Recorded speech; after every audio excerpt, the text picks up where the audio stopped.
notice now. Go ahead. Here we go. So good morning, everyone. I hope everyone's had a good weekend and their Tuesday is off to a good start. This is the Region 7 Stakeholder Advisory Committee meeting, and I'm going to go ahead and get us started with a call to order. So I think we're ready to go. With us here from Planning and Zoning, Patrick, of course, who's been helping us along the way. And Desiree isn't able to join us today, but Jessica is doing a nice job of setting us up. We have a lot to cover today. There'll be a lot of information, and so she'll have a tough job bringing people in and out as presenters, but she's done this before, so we think we're in good hands. So Jessica, thank you. So I'm going to start the meeting, and Patrick, you interrupt me if I go out of order on any of this, okay? Sure. We do have one change to the agenda. Right. We're going to go ahead and put our friends from the Office of Emergency Management, we're going to push those folks up to the front so that they have some time constraints, and that's going to work better for them. So that's the one change to the agenda. And we'll move through the rest of the information and adjust the break accordingly. But that's it, right, Patrick? Yes, it is. Okay, great. Great. Now, we start these meetings with an invitation for public comment, and we just have to remember that we're limited to two minutes each. And if any of the people watching or listening feel that it's not enough time for them to share the information they'd like to, there's mechanisms online to do so. But of course, you can always write into Region 7 and provide any comments or information you want to digitally to us. Or we can make arrangements, have you mail it in if you need to as well. But yeah, so if there's anyone who'd like to speak from the public today, let's extend that opportunity now. Did you say anything on your list there, Patrick? I don't see anything. Yeah, nor do I. So with that invitation, I'm going to close that piece out, and again remind people that if they have commentary they'd like to provide, they're always we're happy to have it. Let's put it that way. So they're always available. So let's go through our old business. Has everyone had a chance to review the meeting notes that went out last week? Okay, that's good. A lot of nodding heads. Do I have a motion to approve the notes as presented, or were there any changes to the notes? Let's start with that. Any changes? Seeing no changes. And I'm looking in the chats here for any of that. So if I miss any, please let me know. Yeah, I'm not seeing any either. Okay, so do I have a motion to approve the notes as presented? Motion to approve. Second? Second. Okay, so we're going to go ahead and thank you all. We're going to go ahead and memorialize these as our record copy of the meeting notes, and we'll move on from there. So a couple quick reminders here today. One of the things I neglected to do, and we're going to start to do this at all of the meetings, and this is for the public as well. I just want to make a brief statement, and we'll add this to the agenda in the beginning, right, Patrick, in our upcoming ones. Mm-hmm. The role of the SAC, as outlined in the charter, is to play a key supporting and collaborative role by providing input and assistance in examining community challenges and opportunities related to land use, preparation of goals and strategies to implement a regional vision, and recommending changes in zoning. That is really kind of what our job is to do. And I wanted to make sure we read that in the record so that A, that the public would know what we're up to, but B, also to remind us as we go through the information presented today and the discussions in the future meetings that those are really the tasks that we're being charged with. So we just want to watch out for, going off course, because those are our core our goals, and those are in our strategy statements in the earlier part of the discussion. So we're going to go ahead and read that in at each meeting just to remind people about that. And other old business, I want to remind everyone, Patrick sent a note out in Desiree about signing the SAC charter. It's a fairly simple process. Sometimes the online ones are tricky, but Patrick and Desiree are happy to take those via you can even take a picture of it with your phone if you just want to print it out and sign it. But we would like to have copies of that entered into the record and kept on our file. So if you can be sure to get to that prior to our next meeting, that would help them out. And then Patrick, do we have outstanding other elements from our trainings or anything else we want to just make a mention of? No, very quickly, I can, I would ask you, each of you has a dedicated Gmail account that is a Region 7 Gmail account that we gave you at the start of this process. I would encourage you, please check those Gmail accounts. You can also forward any emails that come through to those accounts to your personal accounts. But that is how the public is going to be able to get in touch with you. So I would encourage you to do that. One other quick thing, and I sent this in an email, we do have flyers that are available for your use if you are giving any talks to, say, an HOA or another community group about the region plan process. We'll be glad to get you some of those that you can distribute. So just let us know. That's it for now. If we would like to go ahead and move forward. Okay. Does that covers all business from my end? Does anyone else have anything they want to cover prior to us getting into our presentation component today?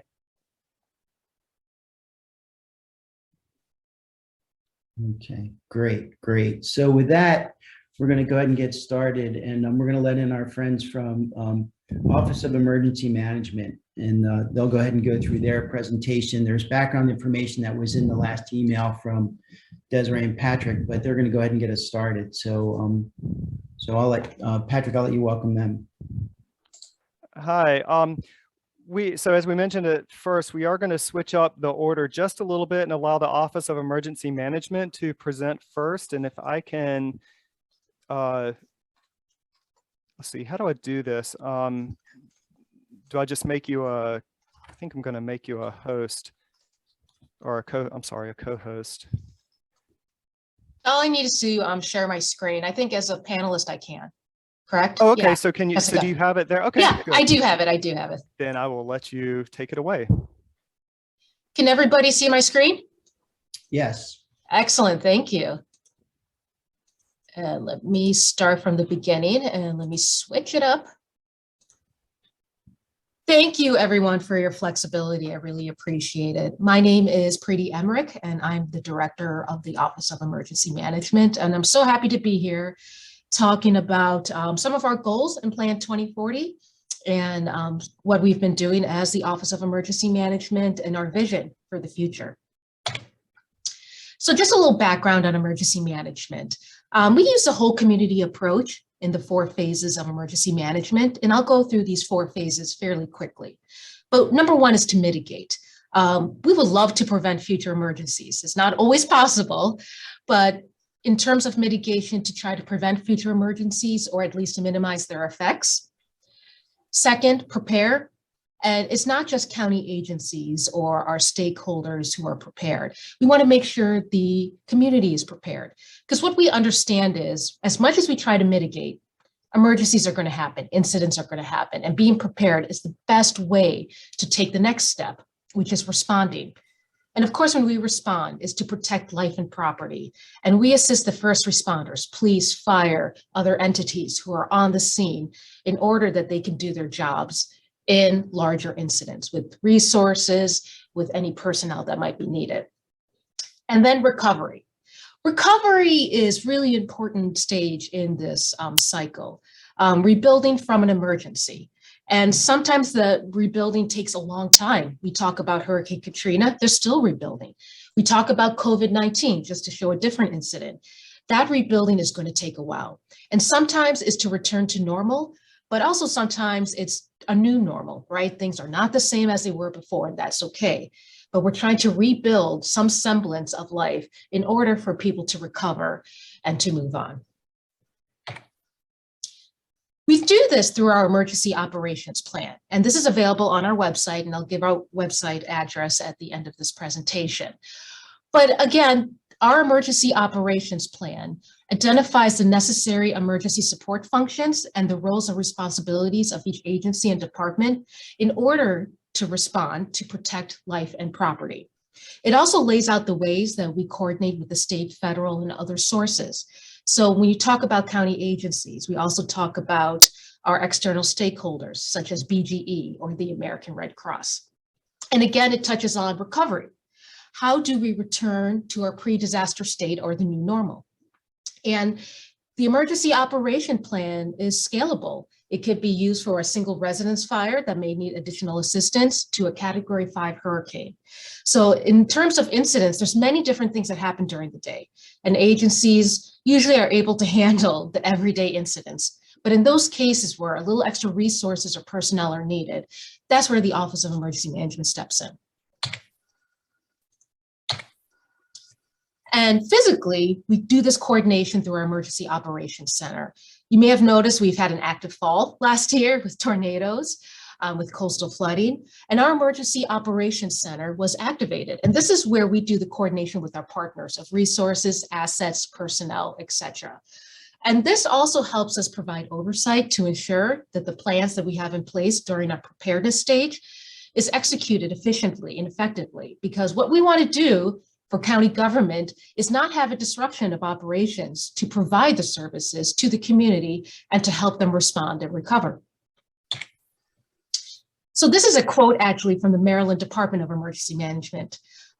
Mitigation is the center of the universe. And when we talk about Plan 2040, and especially about land use and the more severe storms that we're having, is really important to focus on what can we do to help in mitigating for our communities and for our environment. One way we do this is our hazard mitigation plan. So this is a plan that assesses the natural hazards and the risks that they pose to the communities in our county.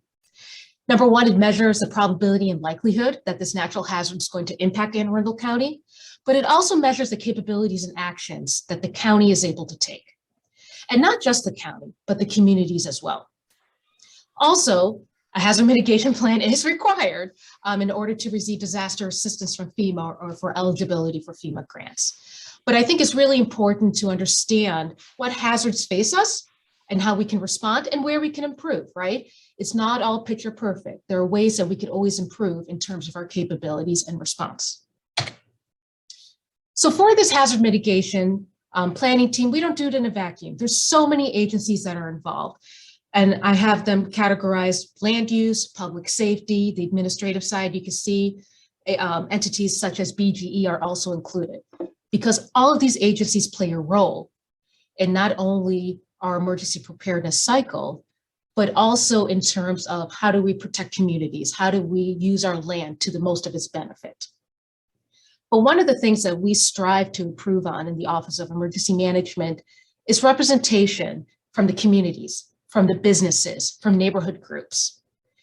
You know, we need to make sure that we understand what the community's capabilities are and how they can respond and recover, but also that helps us improve our process as the county government. Again, one of the ways in the hazard mitigation plan, we talked about risk assessment. We also talk about measuring our capabilities. One of the ways we do this is our hazard identification and risk assessment. And I'll show the next slide a few numbers to explain a little bit about these hazards. But what we have listed here are the hazards that most affect Anne Arundel County. And you can see it measures natural hazards, a lot of weather events, and flooding was identified as the most common natural hazard affecting our communities. And in Region 7, I'm sure you guys are familiar with that, where you live, the coastline, et cetera. And especially some of the events that have happened in the fall have directly impacted Region 7. So we'll talk a little bit more about the numbers and what we're doing for some of these events to help improve our capability and our outreach to the community. So mitigation actions.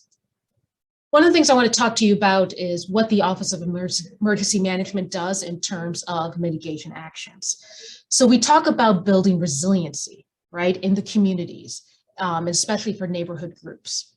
So one of the ways is obviously strengthening building codes and land use policies, right, so that we understand the storms are getting stronger. And what can we do to build up our land use policies? So that's one way. And Plan 2040, what the Office of Emergency Management is tasked with, is the second bullet point: preparing people, property, critical facilities, and infrastructure to withstand and rebound from the potential impacts of the disasters. And that goes into our preparedness, our response, and most importantly, our mitigation. So here are some numbers from our hazard mitigation plan of natural events that occurred in the county between 1950 and 2018. And what you can see highlighted in red are the ones that are highly likely to happen. And you could look at the numbers. So you can understand why flooding is the most common hazard that we have seen between 1915 and 2018. And just as a side note, we are updating our hazard mitigation plan in 2025. But we have riverine flooding, coastal flooding, severe thunderstorm and hailstorm, severe winter storms, tornadoes, and erosion, right? These storms cause a lot of damage to our land. I want to highlight two events that happened in the fall that I know impacted the region. The EF2 tornado that happened in September 2021, and the coastal flooding that was October 28th through 31st of 2021. The EF2 tornado was a local declaration of a state of emergency, and the October event had a state declaration of emergency. So tropical storm Ida and the tornado that it caused, again, it was an EF2 tornado, and it spanned quite an impressive length. The greatest impacts were in Edgewater, West Street, City of Annapolis communities, and I know with Region 7 and the City of Annapolis, a lot of businesses were impacted. In Anne Arundel County, there were a lot of residents impacted as well. And what I want to point out is two different communities, right? And two different needs. And how did we were able to respond to those two different needs? When you talk about businesses, obviously it's their livelihood, but it's also getting back so that they can open the doors to customers and mitigate whatever economic damage might be done. But for residents too, it's their home, it's their place to live. They lost their sense of community.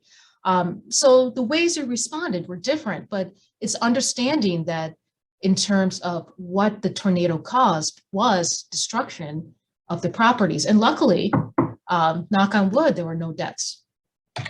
The substantial coastal flooding, the largest tidal flood event expected in 10 to 20 years, caused substantial amount of damages to piers, shoreline structures, and bulkheads. And I want to point that out, that the property damage, like within the homes, were minimal, but we saw a lot of environmental damage, right? And we saw, if you look at properties such as in Highland Beach, right? Small beach, like 1 mile, that was flooded. And that floods usually anytime there's a lot of rain. But imagine the damage to the land with this kind of flooding. You don't have to read all this, it is text heavy, but I just wanted to explain a little bit about coastal flooding as it impacts the region and how storm surge at high tide is significant. And that what we must be able to do is identify the populations and the areas that will potentially be affected, right? And that helps us communicate to the public of these impending hazards and determining mandatory and voluntary evacuations.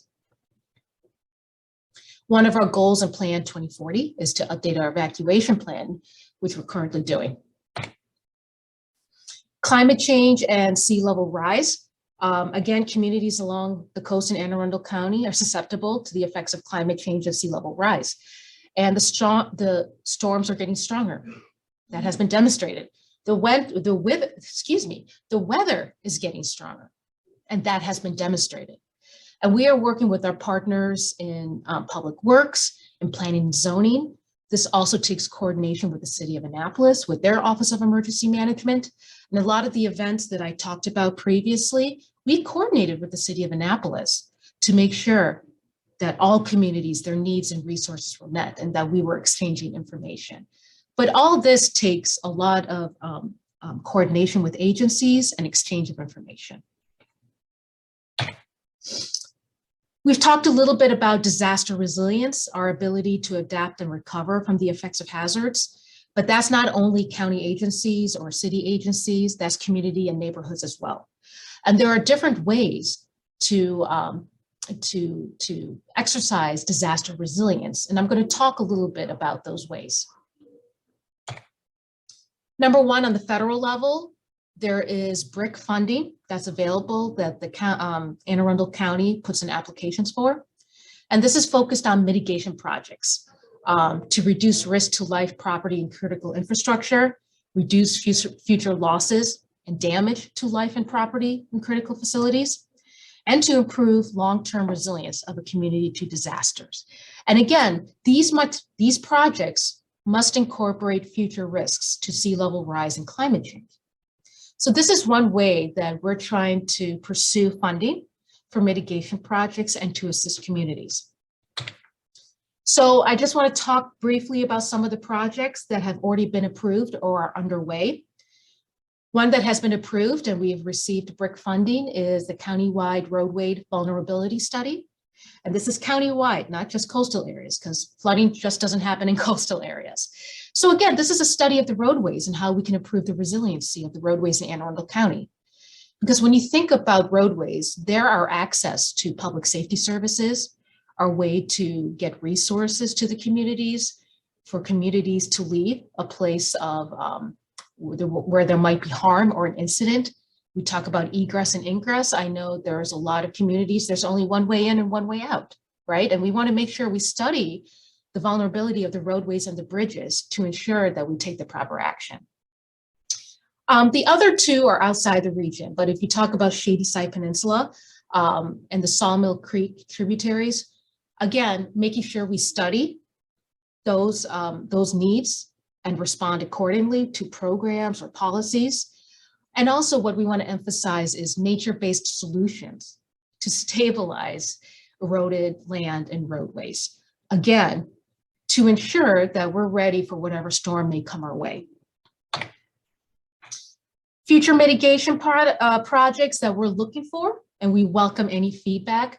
Again, potential impacts to critical infrastructure, flood control projects benefiting an entire community or high-risk area. And unfortunately and fortunately, these applications are quite competitive. It's not only Anne Arundel County or the state of Maryland that's facing a lot of climate change, sea level rise, mitigation actions, it's the whole country. And there's more of a recognition that we need to start talking about it and taking action. I would be remiss if I didn't talk about personal and community preparedness in terms of flood insurance. FEMA's National Flood Insurance Program is the predominant flood insurer in the US, but I always tell residents, neighborhood communities in any presentation we give, please check your insurance.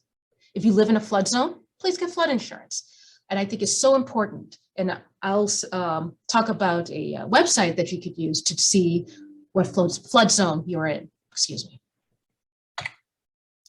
The other preventative protective action measures that we have is mass care shelters. Again, if there is an evacuation ordered, we have shelters in place that will help house people, temporary housing, first aid, and especially animal care. And the shelter for Region 7 is Annapolis High School. We do use the high schools as our primary mass care shelters. But again, the location can change depending on the area that's affected. Couple of ways for personal preparedness. Build a kit, make a plan. I always emphasize this to our community members. You never know what's going to happen. So being prepared is key. Knowing your zone. There's a website, is marylandfloodmaps.com. Signing up to receive alerts. I can't tell you how many people don't even know about the weather alerts that are coming, or even as they receive an alert, they ignore them. Pay attention to the alerts.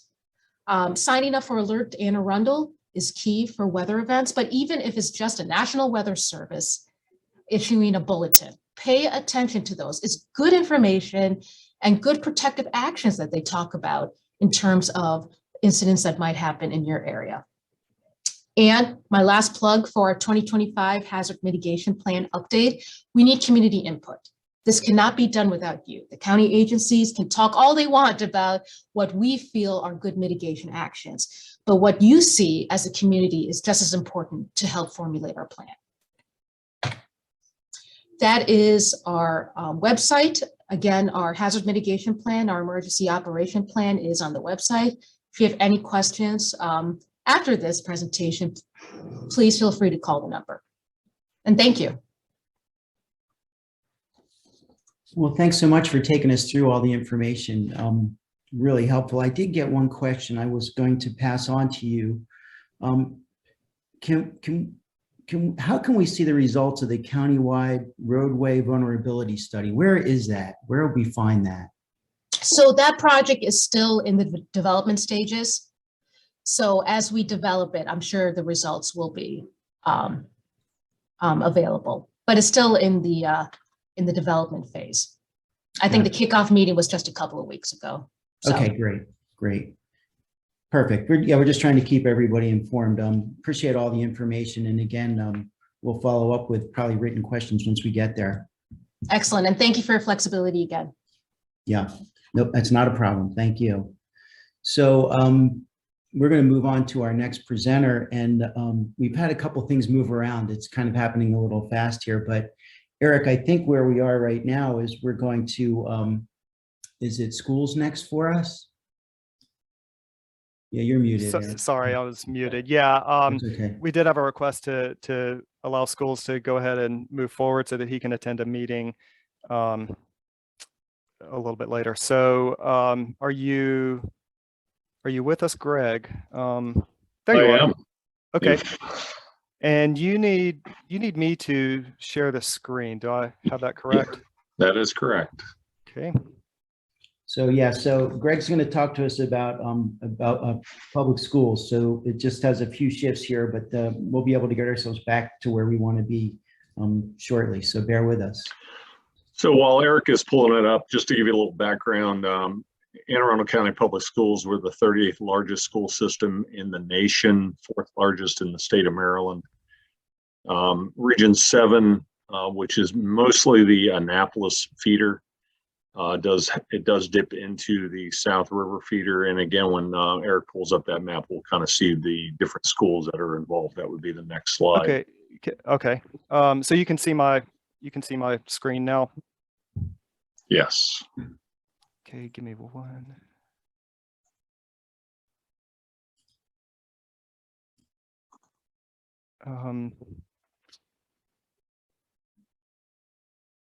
Sorry, I'm trying to advance here. There we go. Okay, that should be the map. Difficulties. There we go. That's perfect. Okay.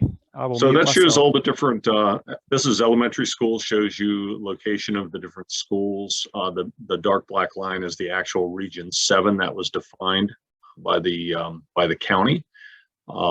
Most of it's within the Annapolis feeder. You can see Rolling Knolls is just outside the boundary. However, that light green represents the Rolling Knolls feeder pattern.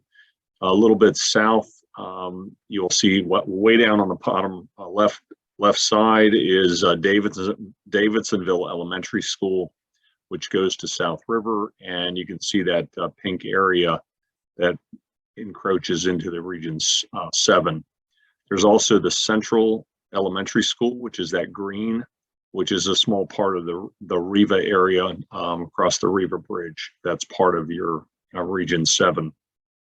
We've had a lot of activities in the Annapolis area in the last couple of years. We've done a lot of school replacements or total renovations. Just to give you a little idea, Annapolis Elementary was basically totally renovated and added on to in 2014.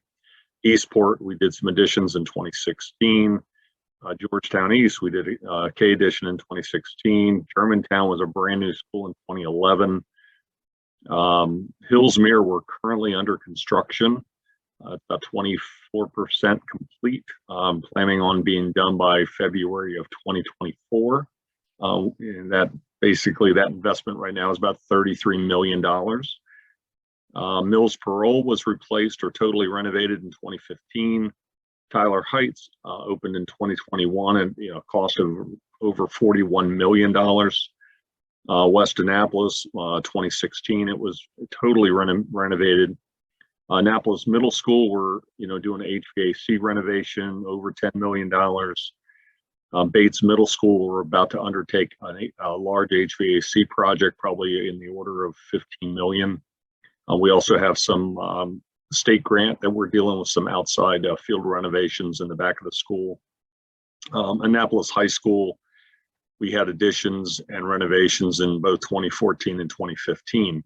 Edgewater, which is just below this boundary, but it does include some of the land in Zone 7. We spent $49 million on that renovation. And Rolling Knolls was basically totally replaced in 2016. So we've made a tremendous investment in this region from a school perspective. And if we go ahead and go to the next slide, I'm going to talk about where some of the enrollment growth and where we were, where we are, and where we're heading. I see a question.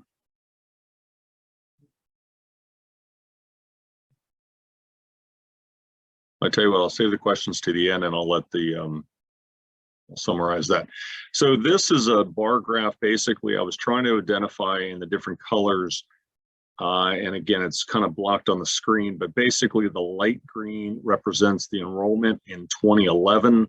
The blue represents current basically 2021 actual, and the green, dark green, or that represents 10 years out in our forecast. The heavy black line that you see is the state rated capacity. That's what the schools are rated for. And you can see for the most part, all the enrollments are below the state rated capacity. Over time, basically students fluctuate, both from growth or basically movements. SRCs also change. Sometimes they increase because we have added additions. Other times you might find that they decrease, even if we have a new school, because we've either added programs, or maybe kindergarten went from half day to full day. And when that happens, we actually lose capacity. So you'll see adjustments on those from the enrollment and the state rated capacity. If you go to the next slide, it will show the middle and high school levels.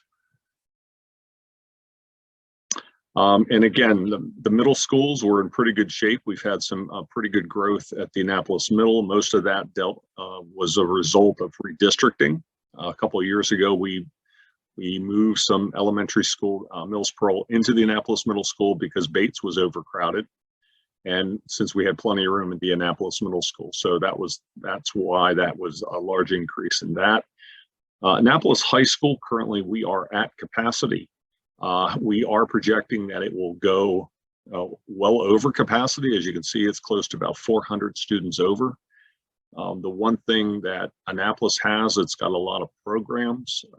It's an IB program. It's got PVA. There's a few what I'm going to call administrative programs that superintendent does have the authority to move those programs if it's deemed appropriate.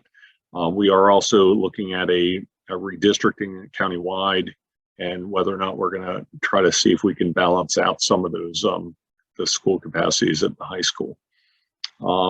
If we go to the next slide, I'll wait for Eric there. Basically, it shows what we have, either potential school sites I listed it as, but Hillsmore is just highlighted in red at the bottom, strictly because it's under construction. Kind of off the top of the map, actually there's two missing, the way the screen doesn't fill up all the way. At the top, you'll see a future school site we have over in the Cape St. Clair. Strictly, that was a 27-acre site that we have in reserve for the future. And then at the bottom part of the screen, at least what I'm seeing, it's in the South River Complex. We have room for another middle school if we deem it appropriate in the future. The good thing is we don't have a lot of growth at this point, so we feel it's fairly stable in this. And with that, I'll take any questions you might have.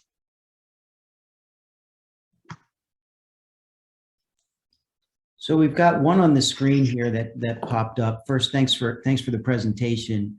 Will the communities around Hillsmere Elementary get an opportunity to review new layouts and how the new multipurpose field will impact traffic in and around Powell Park? Wow, that's pretty specific. Sure is. I'd have to talk to my construction folks to see how much outreach. I mean, typically the school population is going to be aware as things are added, new floor plans. The parents will be certainly invited in to see that. Again, it's ongoing construction. And again, I'm certain that, between now and 2024, we'll share that information as appropriate. Could I just expand on that a little bit, because we're talking about community participation? It is a very specific question, and it doesn't just impact the school population, because the multipurpose fields are used after school by rec leagues and I guess park and rec. Yeah, we typically, at most of our schools, we do, we turn our schools basically over to Rec and Park so they can schedule. So the communities have not been involved in even planning the Powell Park renovation, and there's concerns about parking and traffic. And then we were told at the last meeting about Powell Park that there was going to be an additional rec field as part of the Hillsmere expansion that would also be generating after school programming. So we were just hoping that maybe there would be a meeting where all of these plans could be looked at together and the communities could share some of their concerns about traffic, and that hasn't happened yet. Yeah, it probably, again, I can talk to my folks about that to see, if we can get together. Typically, normally Rec and Parks takes scheduling of the, what I'm gonna say, middle high school type thing. Elementary, there's not a lot, but again, it really depends on the needs in certain areas. If there's not a lot of fields, they will permit and, work on that. As far as the design goes, I mean, that's been permitted, done. The ship has sailed. It's just a matter of going through the construction of it. As far as the use of it, that's something that can be discussed with Rec and Parks when the time is appropriate, when that field would actually come online. With the completion of 2024, depending on when that field is seeded, it may not even be available for a year or two because it takes time for grass to establish. So it could be no answer because they're waiting for a better schedule on when that field would actually be available for use by the public. But certainly we talk to Rec and Parks all the time, and we work with them on these issues. If the community has specific issues, certainly we work on those. To again, we want to be good neighbors with everybody for traffic flows and how things are scheduled. But again, the schools are used by the students up until a certain time of the day. Again, elementary is a little different. It's usually just the school day versus, say, a high school where they're playing sports until 7 o'clock at night, and then they turn them over to Rec and Park. So, but certainly we'll work as that moves along. So we had another question here. I'm just going to hit these three, then I have one myself, and try and keep us moving. If we get too far into it, we'll have to shift gears and write them into you and have you respond later. That's fine. Can you please comment on how the capacity issues at Annapolis High compare to capacity issues at middle school and the elementary schools? It looks like, well, I'll let you answer. Yeah, I mean, typically it's all based on enrollment as large grades move up. Sometimes we'll find that you might have a very small 11th and 12th grade, for example. And then as those move out, you may have a large incoming class. And that's typically why there's big movements in those different areas. The one thing we do every single year, we're required by state law to prepare the Educational Facility Master Plan. It's a 480-page document that identifies every single school we have. If we look at actual enrollments, based on those actual enrollments and birth rates, we get that from the Maryland's Health Department. So we know who is born. We know, the birth rates, we have those numbers. We basically put that into our model and show forecasts based on that. We also know who's at the different schools, and we carry that data forward. If you kind of go back, and even if you looked at those graphs that I had of the different years, again, those give you a big 10 years ago, 10 years forward, and you can kind of see the ebb and flow of students. It's a constantly moving number. Every day, I mean, we've got 83,000 students, and later today I might have either up, it goes up and down every single day depending on as people are moving in and out of the county. But again, we track that every year. It's not like something we're set in stone. Again, this is the current 10-year projection that I showed you. But right now I'm working on the new projection that will go to our board in early June. So that information will be available. And again, we've had a challenging year last 2 years with COVID. We lost quite a few students. A lot of students parents decided to have their children stay home. We lost, say, 3,000 students disappeared. We've gotten back over half of those now. Some people switched from public to private, and some just decided to do homeschool. We've got a virtual academy that had about 560 kids in it. So, again, it's something we keep track of. And again, as I said, these programs like Annapolis, because it's overcrowded, it's something that, we're aware of. We're at capacity now, and to see, what are our options to move those students around. Gotcha. There are two more here.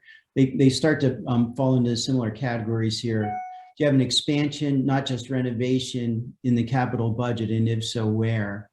I think that was part of your description. Is that for what school? It just says through that. It really just, I think it doesn't refer to one specific school. Well, to give you an idea of school, I mean, we've had a lot of capacity, at least at the elementary school. We did do a classroom addition at Annapolis High School a couple of years ago. Right. And again, we still have the portable classrooms that are not counted in capacity, but they do exist. So there's about eight portable classrooms. They are not reflected in the state rated capacity. We typically don't include those. But typically whenever we look at a school, if we do have these forecasts of overcrowding, we are left with a few options. Sometimes there's additions, but before I can even go towards the addition, the first thing we really need to look at is redistricting, because that doesn't cost us any money. It may be an emotional roller coaster for people, but it's reality of we've got to balance our assets. That's what I'm currently undertaking in the north part of the county. Anytime we open a new facility, and we're in the middle of construction right now of a high school, we're going to rebalance the north part of the county because I've got the same, overtures, undertures. We've got over 10,000 open seats. It cost us about $55,000 a seat when we build a school. We're looking at $50 million for an elementary school, about $90 million for middle school, and forecasting $190 million for high school. But before the state will even give us a penny, for example, if I'm going to build a, say, 500-seat elementary school, they look at all the adjoining schools, and if there are 400 seats available, they're only going to give me money for 100 seats, right? Because we have the ability to move students. So that's certainly the first thing we do. Or we'll make a recommendation. Again, it's up to the Board of Education to make that final decision. If any of you were around during the Annapolis redistricting, we went through it twice. Finally did get it passed the second time. And again, we were trying to balance the students at that time. Right. So you mentioned that, you had a 3,000 student reduction during COVID, and then it went back up 1,500. Will those numbers be reflected in the program they're setting up in June? Yeah, a matter of fact, we track it, and actually in the back of the master plan, which is available online if you want to see it. It's from even last year. In the back of the appendice, we actually have data that showed each of the different feeders. It was interesting because we actually lost students in the, say, kindergarten, first grade, that younger age child. We actually increased at middle and high. So a lot of parents, because of daycare reasons, work, whatever, they decided to hold their kids back. There was lots of different reasons, personal reasons why people chose to withdraw or not show up for school. But again, that's something we track, state tracks, but you can see all that data if you go to our website and click on schools, look at boundary feeder, you'll get a link directly to our educational facility master plan from last year. And I think you can go back in the appendice and you'll see all the COVID related information. But again, we're forecasting kids are coming back. I mean, we had Virtual Academy, for example, it started out at 562 and it dropped down. I think it's down to like 530 right now. So kids are actually leaving virtual, coming back to school. Some of that is just people are probably tired of being home, or their parents are tired of them being home. One of the Yeah, two. So it's probably a combination of the both. I Absolutely. have one more here I'm going to ask. Certainly. This is from one of our panelists. What are the economic impacts of the Annapolis High being at capacity? Does the adequate facilities legislation test both high schools and elementary schools? And the answer is yes. Yeah, I mean, we work with the city. They kind of adopted the same one the county has. Again, I can't control either of them because both the county and the city do not approve any subdivision or development. We are out of that realm. We strictly react to what they approve. They have their own APF laws, and it's totally governed by the county or the city. And a lot of these developers can get through stuff. There's lots of loopholes, and we react, and we try to plan ahead, but it's one of those things. So Eric Lashinsky from the city of Annapolis is here with us today too, and I know he could probably add some, but maybe we'll save that for another time.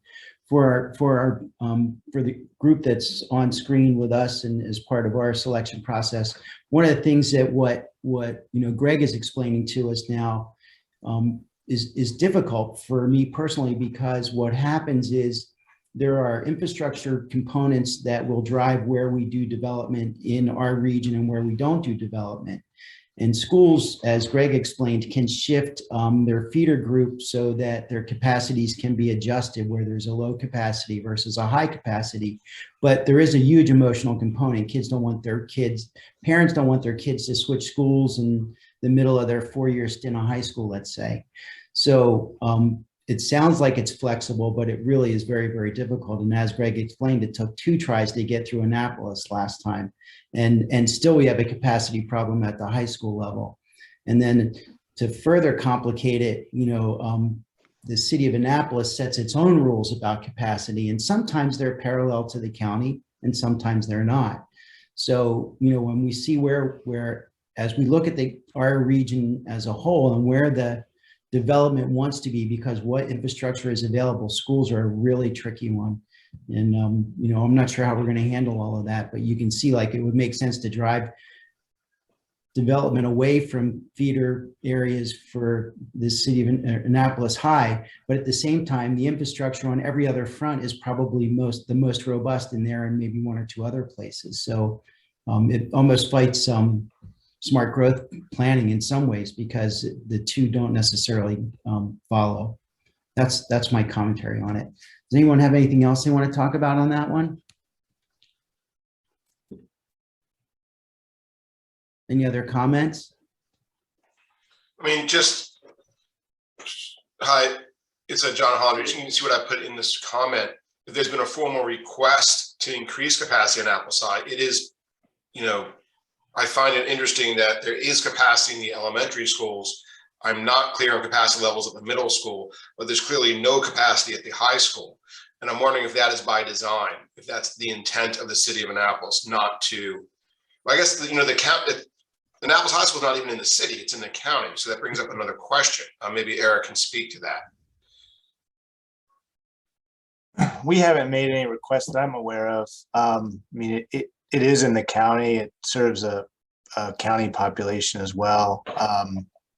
I would think it puts pressure on development in the county as much as the city too. So no, I can't say I'm aware of anything on that front, but I was aware of what Greg stated about the number of programs that are aggregated at Annapolis High, and that providing some potential flexibility in the future to sort of reduce the demands on the school. But and the other thing to keep in mind, I mean, I opened up my little master plan I happen to have on my desk almost at all times, and I looked at South River Feeder, for example. And the one thing you have to understand is half the students actually just got moved to New Crofton High School. So where South River was over capacity, if I look at my out-year projections, I'm sitting on about 500 empty seats. So before we would even entertain another addition to Annapolis High School, we would redistrict.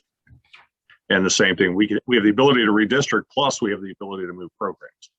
So, I think it's just a matter of we're now hitting that, where Annapolis for a long time was sort of flat. We kept thinking we were going to get growth and it didn't happen. Now all of a sudden the students are starting to show up. And because of that, we're going to have to certainly revisit that. But again, redistricting, Annapolis, I did it twice. Broadneck, I tried it twice. It failed both times. Crofton with a brand new high school, just to let you know, it only passed 5-4 and they had to vote and it still barely made it. So redistricting is not a pretty thing. Again, I make recommendations and it's up to the now elected board to make those hard decisions where kids go. But I can tell you it's a very emotional, very charged process, which is exciting. Well, I'm sure we could talk about schools for a good deal longer, and it is one of the kind of funny interfaces between the city and the county, and how those two share a resource, which we do on many things. But the city really doesn't have much input on how the county decides to build schools. So it's a little bit tricky from the city side too. Leo, can I just say to the committee that unfortunately I have to jump off at 11, but I'm going to be joining future meetings. So hope I can be a resource during the planning process. I'm a comprehensive planner for the city of Annapolis, and we do projections for capacity at the Annapolis schools twice a year. And typically July is when the main projection is due. And then we kind of update it in January based on projected development that's kind of in the pipeline. So that's something that we do to try to stay on top of capacity issues, but just for your information. Eric, thanks. We appreciate it. And thanks for joining us and following us along too. I know you guys are in the middle of your own process. But look, what I'm going to do right now for our group is we're going to take a break here for 5 minutes. First off, Greg, thank you so much for taking us through everything. It was a real nice presentation, real clear, and we appreciate the time and effort you guys put into what you do there. It's remarkable. And Thanks. And then what we'll do now is there'll be more questions to you, and we'll direct them over to you once we figure out where we are with everything. And Eric, thanks again for your commentary. We're going to take a break for 5 minutes, team, if that's all right. Patrick and I have a couple moving parts that we have some presenters who are trying to move us around a little bit. So we're going to try and accommodate as many as we can to keep us on target. But let's try and keep our break real short. I think what do we have lined up for ourselves here? Maybe 5 minutes or so. Make it quick. I think we're on track. I've kind of recalculated all the time. So if we can get back together at 11, I think we're good. Okay, great. Okay. Thanks, everyone. And we're recording again. Okay, great. So welcome back, everyone. I know it was a real quick break, and thank you all again for your patience as we make it through this. We did have quite a few questions still left in different places on school capacity and all of that. So we'll formulate during one of our subsequent meetings our thoughts about what we want to have clarified on that front, and send that back over to Greg and his team for better answers or more specific answers to our questions at that time. Yeah, if I can say, and I'll expand a little bit on this at the end, but I will share in a follow-up email today with you all a sheet where we can list out any additional questions for any of these agencies, and I'll send some more information about that. Great. Patrick, thanks. So we made a few adjustments to the presentation order here today, but our next presentation is going to be from Arundel Economic Development Corporation. And Patrick, I'll let you introduce our speaker for that. And then right after that, we're going to move right into fire because there's a couple of conflicts, but just bear with us. We'll tell you who it is before we start. And thanks again for your patience. We have Jonathan Boniface from Economic Development Corporation. You are the head of research, I believe, is your title, correct? Yes, I'm the research manager over here. Okay, I will let you take it away. Sounds good. Let me real quickly share my screen. Okay, And we can see that, so thank you. fantastic. Good morning, I'm Jonathan Boniface. I'm the research manager at Arundel Economic Development, or EDC for short. EDC provides financing, technical assistance, regulatory guidance, and more to assist businesses of all sectors and sizes so that they can focus on their core mission in business growth.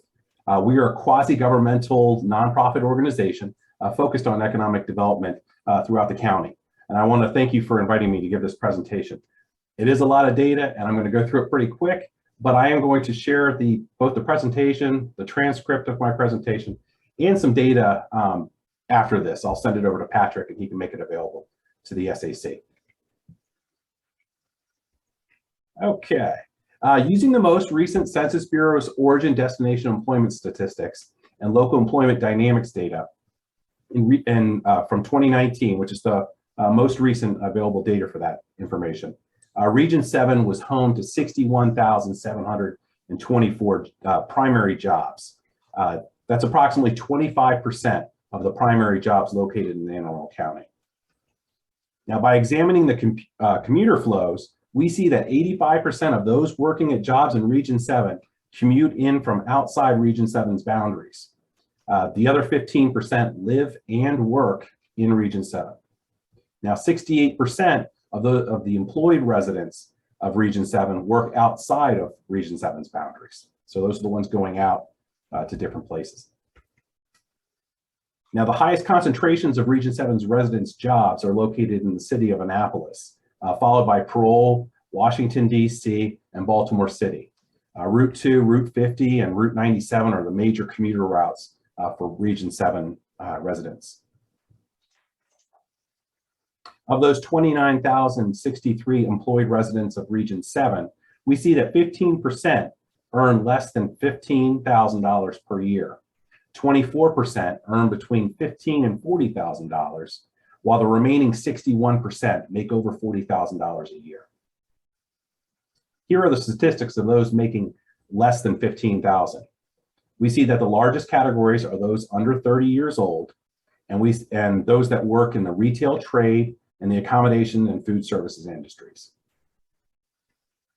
Looking at the statistics of those making between $15,000 and $40,000, we see that the largest category by age shifts to those between 30 and 54, and those working in the accommodation and food services and retail trade followed closely by healthcare and social assistance industries.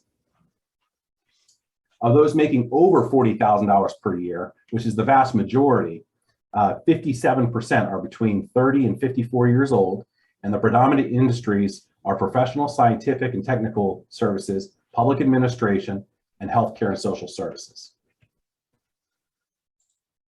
So where are the 61,724 primary jobs in Region 7 located?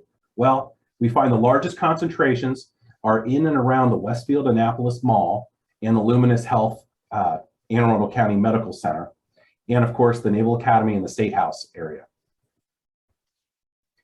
Looking at where those in Region 7 are commuting from, we see that many are local from the city of Annapolis, while the largest concentrations from outside are the area from Baltimore City and nearby towns in Anne Arundel County, such as Glen Burnie and Arnold. Now, examining the jobs by their North American Industry Classification System, or NAICS codes, we see that public administration tops the list, followed by healthcare and social assistance, retail trade, and the professional, scientific, and technical services industries. Jobs in the public administration sector account for 72% of the county's jobs in that industry sector. Healthcare and social services comes in at a 37% share, retail trade at a 25% share, and professional, scientific, and technical services at a 20% share. Looking at the last 10 years of data for those top 5 industries, we see that job growth in those industries is especially high in the public administration and the healthcare and social assistance industries. On the next couple slides, we examine the demographics of those working at jobs in Region 7. Here we break it down by earnings, sex, and age. Next, we break it down by race, ethnicity, and educational attainment.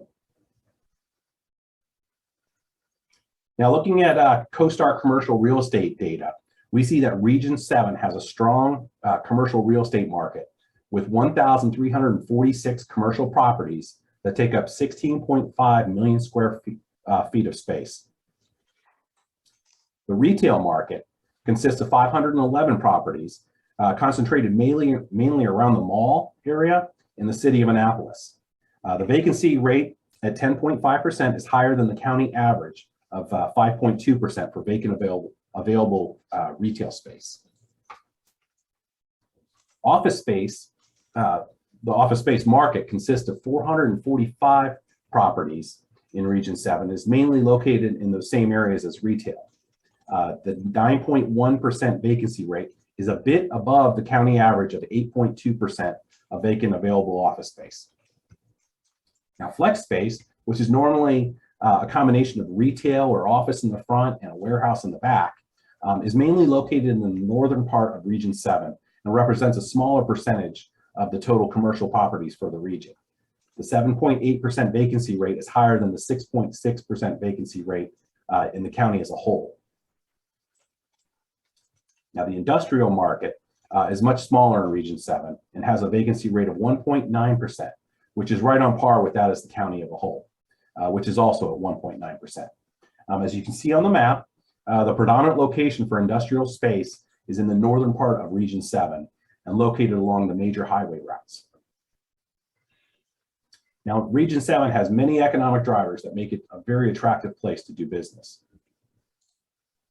The first is the historic city of Annapolis, home to the U.S. Naval Academy, the capital of the state of Maryland, and the seat of our county, both our county and city governments, and home to one of the top 100 hospitals in the U.S., and of course, the maritime industry. The United States Naval Academy is home to over 2,000 jobs and 4,400 midshipmen. The many sports events at the nearby Naval Academy, or I'm sorry, Navy Marine Corps Memorial Stadium attract tourists and fans from across the country.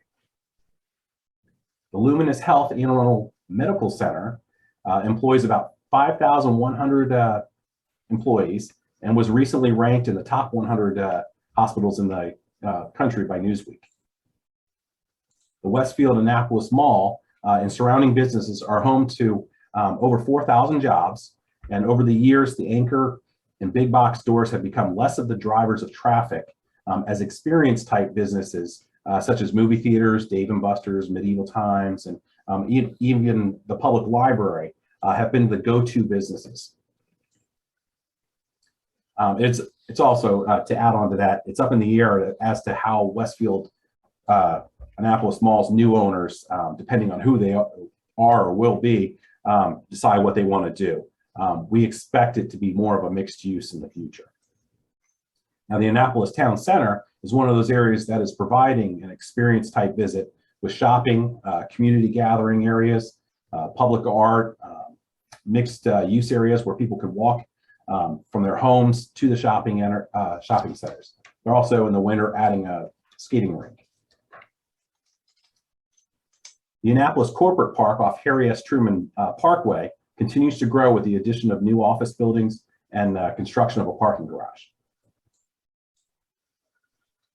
Beacon Square at 2500 Riva Road will combine retail and apartments anchored by a grocery store. And demolition has begun over there, so you're going to be seeing a lot of activity there in the next couple of years. And 2555 Riva Road, it's going to combine retail and apartments as well. And also, or it's going to have, a 5-story multifamily living spaces, an office building, and then retail and restaurants on the front end as where it fronts to Riva Road. And if anybody has any questions, I'd be glad to answer.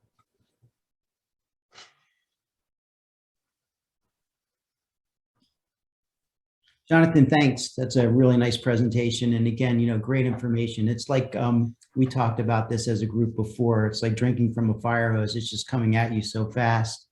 One of the things that we do see as we look at the information that you've presented is that the county seems to be more supportive of these mixed use, larger scale projects with mixed use at numbers like 288 and 5, whatever, I think it's 518 or so. Those are sizable developments when you talk about the number of existing residents we have in the community. And I'm just wondering, are you, do you see it the same way, that the county is providing opportunities for growth, and the city of Annapolis seems to be a little more restrictive? And a couple of those projects, I'll follow up, a couple of those projects are age restricted. And just for people to know, the age restricted ones are linked directly to school capacity. And that's how they get around the issue of whether or not they can build units. They can only build units at those numbers in the city or the Annapolis high feeder zone if they are age restricted and they're 55 and older. So back to you, Jonathan. Can you talk a little bit about how the county looks at it and how you see the city looks at it from an economic development standpoint? Yeah, really. I mean, I think the main driver right now is to try to get people to be able to live and work and do their shopping all in the same kind of areas, especially around the Annapolis area. I think that's kind of it takes less traffic off the roads and kind of, promotes the development in those areas and kind of building it up, giving people a place to live and be able to work nearby and shop, like the Annapolis Town Center. I think that's what's kind of driving a lot of that. Yeah, see, those used to be traits that you would see in the cities. You would see that like any other city in the country. Well, many other cities are focusing their growth in an inward way to reduce traffic and promote a walking community. And the city of Annapolis is kind of a little bit slow to get on that boat, it seems to me. So, but the county is doing a great job of staying on top of it and trying to drive that growth into places where there's infrastructure support. And the developers are getting around it by skipping over the school one. So what that does is it drives the demographic a little bit and moves away from family-oriented communities to over 50s. And so just something for our team to be aware of. And then the other question I have for economic development is the spike in administrative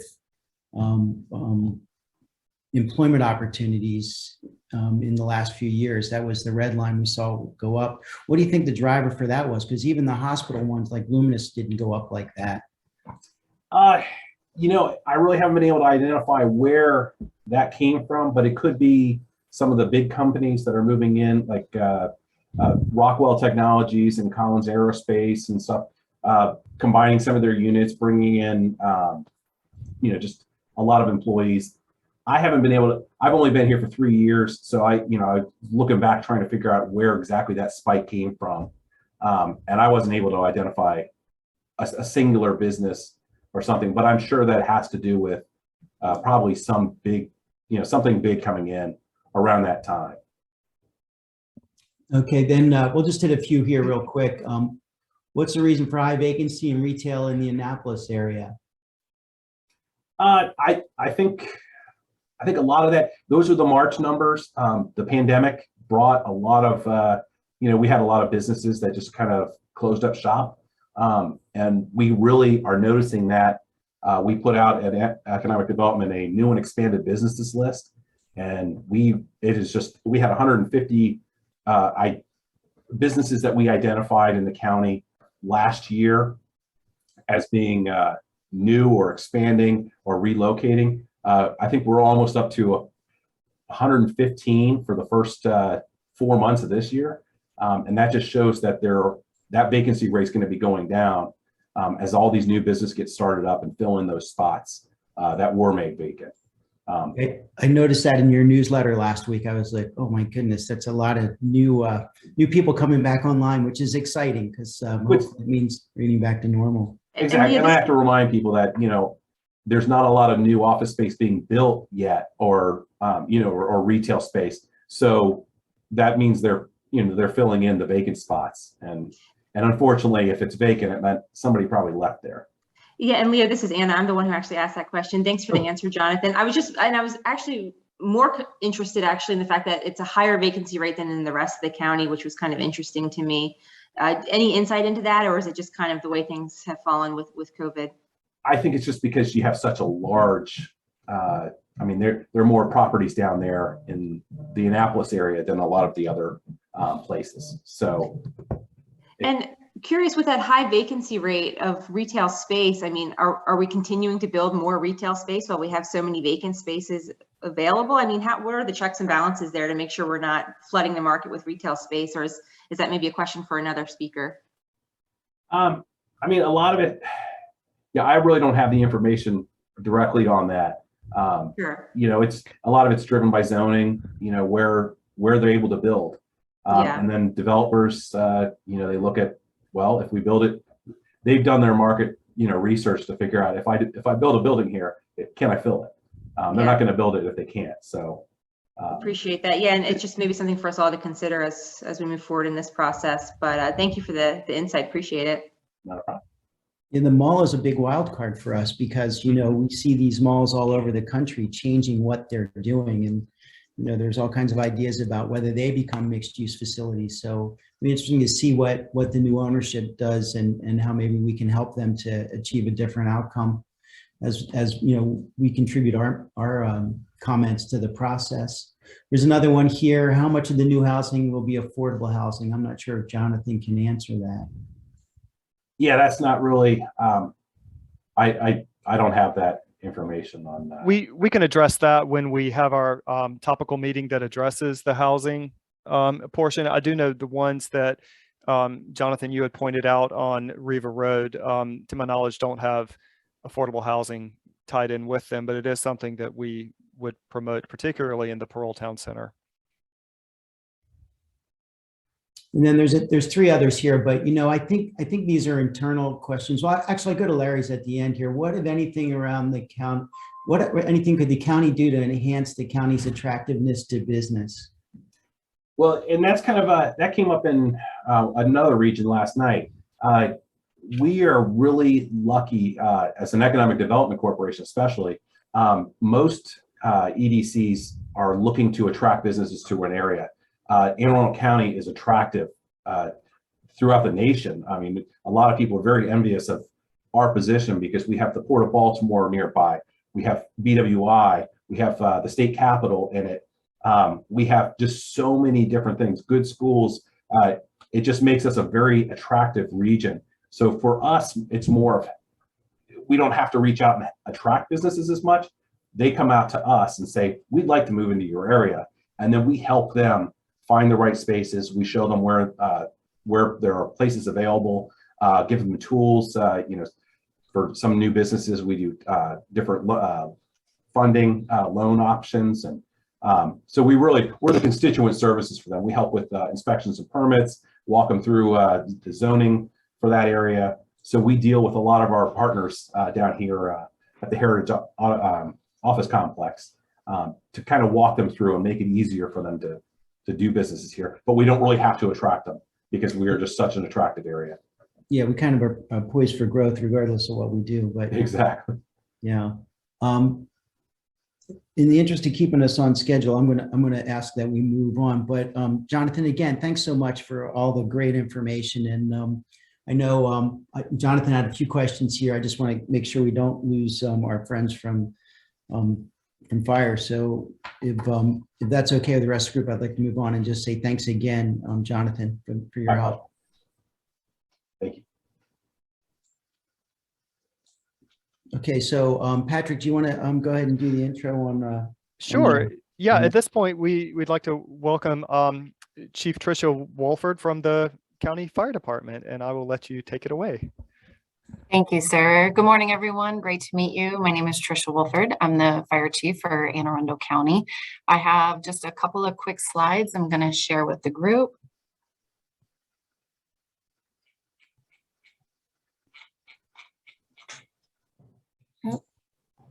We don't want that. We want that. There we go. Okay. So just a brief overview about the fire department. Can everybody hear me okay? Okay, great. Thank you. So Anne Arundel County Fire Department is a combination fire department. There's actually 3 types of fire departments across the country, all career, all volunteer, and then combination, which is career and volunteer members. So as you can see on the screen, this is the layout of who we are.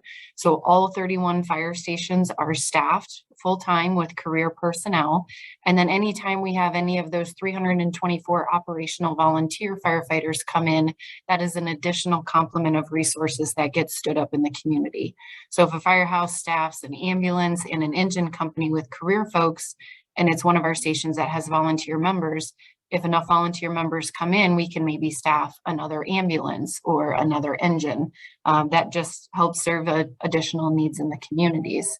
As you can see on the bottom, obviously what we do is fire and EMS, but we are an all hazards department. So we have special ops programs, high angle rescue, marine. Anne Arundel County is actually the largest district or department across the country that has the most coastline. So we do a lot of marine assets to take care of all of our boaters and people that love water activities in the area.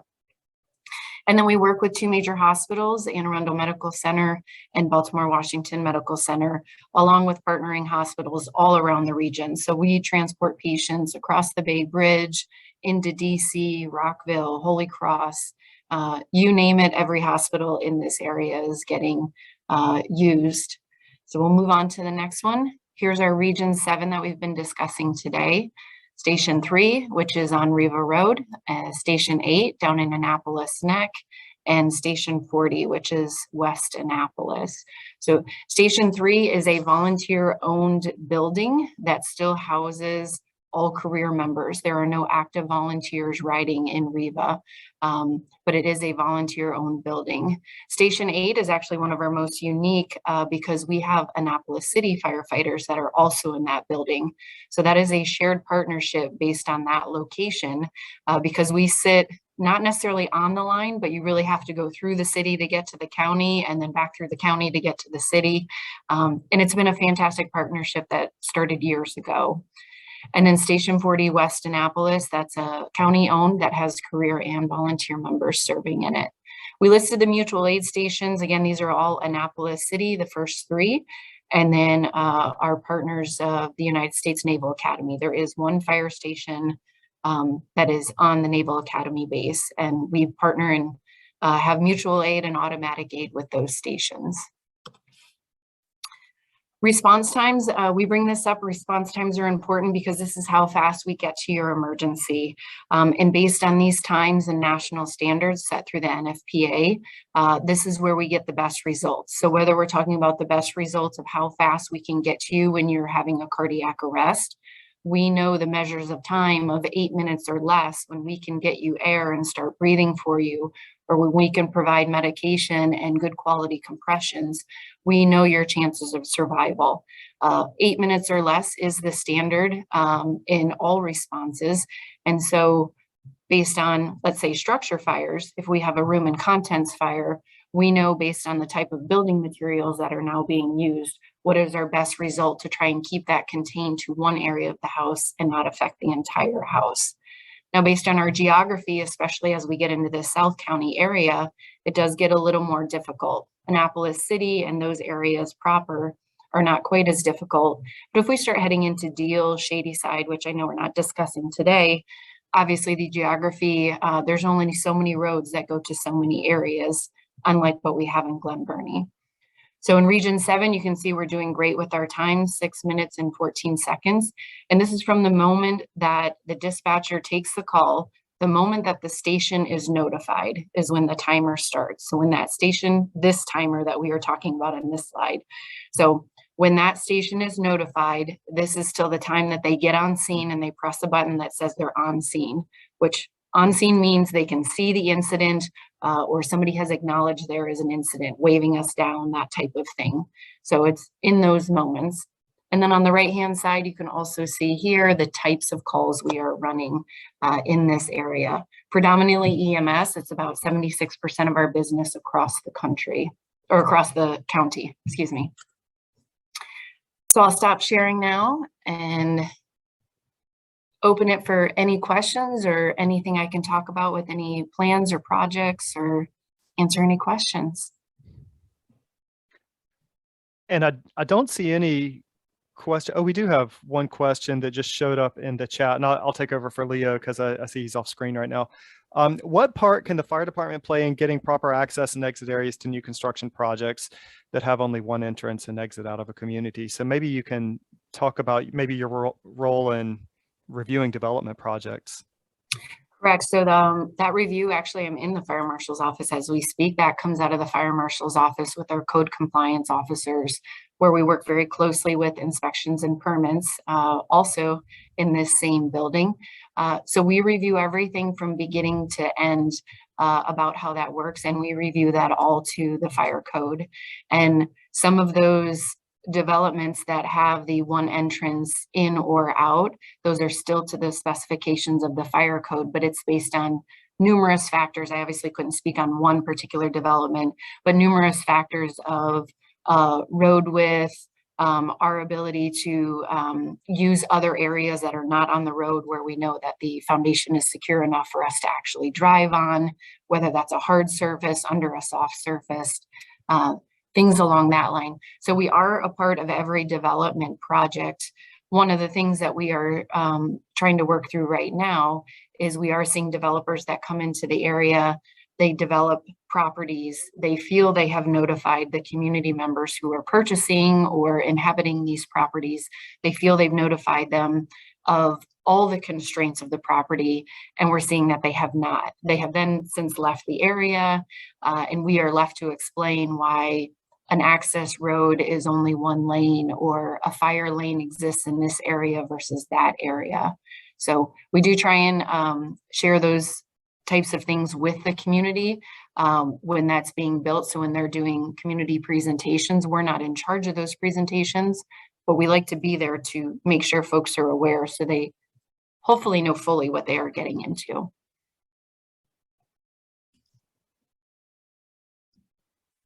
So I'm looking at my screen as well, Patrick. I don't think I see any other questions, although, as I said, I'm sure we'll have, oh, here we go. Here's another one up here I missed. As the county grows, how do you keep up your capacity to provide your excellent response? That's a great question. We were lucky enough 2 years ago, actually 3 years ago now, to receive a SAFER grant, which is a federal grant that helps support the first 3 years of entry-level firefighter salaries. And that's a funding mechanism that is now federally being unmatched. So you can bring in new firefighters if you receive this grant. That the federal government for 3 years pays 100% of that salary. And then the county just takes that 3-year time period to plan to absorb those costs. We are seeing increases that we need, not necessarily even in this region alone, but other regions. And we do try and just keep up with that staffing and make sure that we're doing our best as we kind of have to reallocate resources. A lot of that is dependent on the type of staffing and the type of apparatus that each community needs, because every community is a little bit different, especially in Anne Arundel County, where majority of the northern part of the county is hydrant and the southern part of the county is non-hydrant, and has to work with water shuttling maneuvers or drafting tanks. Okay, that makes sense. It's a challenge for sure to make sure everything is matched up as it should be. And I still can't figure out how you guys manage the 3 or 4 different types of staffing that you have between the city and the county and volunteer and full-time. So yeah, wild. It's challenging. We're just lucky that people want to do the job. So very happy about that. Great. We did have one additional question that kind of tags onto the first question, the issue of, well, an issue that's concerning for the South Haven area. For instance, if a tree falls on South Haven Road, how would you get in an emergency situation? Can you talk a little bit about in a situation, perhaps a hurricane or tornado or something that does block access like that? Do you have means of getting in? Oh, yeah, absolutely. And so the number one thing to know with that is we don't control the roads. We don't control the public works portion or whether they're state highways. We are allowed comments and opinions just like anybody else. And while I know people think, well, that's crazy because, you know, it's emergency services and what are you going to do? The result of that is the geography of the community we live in. We have 7 peninsulas and people choose to live on them because they have beautiful waterfront views. So what we have to do is when that happens, so tree down in the road, if we were to approach that, depending on the size of the tree, we get out and we cut enough of the tree so we can physically move it ourselves, which obviously delays our response. But it is in the best interest of if we need more resources. The other thing is we have smaller resources such as ATVs and things like that, brush trucks that can maneuver around the tree into wooded areas or unfortunately sometimes through people's yards. So we do have smaller vehicles to be able to access. And then we walk. A lot of times we load up a stretcher, we have hand carts we can load up if it's a medical emergency, and we will walk in. We'll try and send one person forward without equipment because they can move quicker and establish patient contact or at least get eyes on an incident to radio back of what resources should be brought in. So it's a multitude of assets of either, you know, taking the whatever the distractor is in front of us and getting rid of it, smaller vehicles to work around it, or just managing by foot. And that's a lot of what we had to do in the hurricane was manage by foot, but we will certainly get there one way or the other. The other thing with based on the peninsulas is we can access by water. So a lot of times, sometimes it's not just going by land and we're gonna access by water and come in on that side.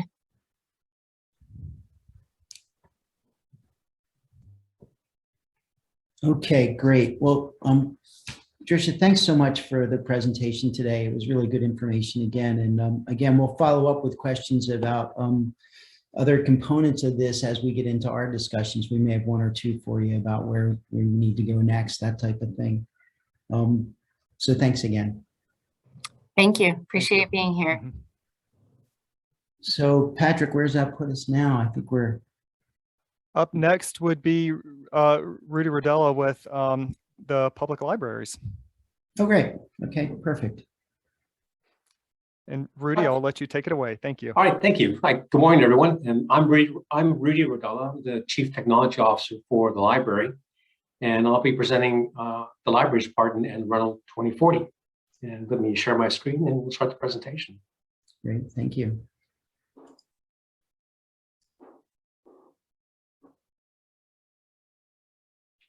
So let me get this going.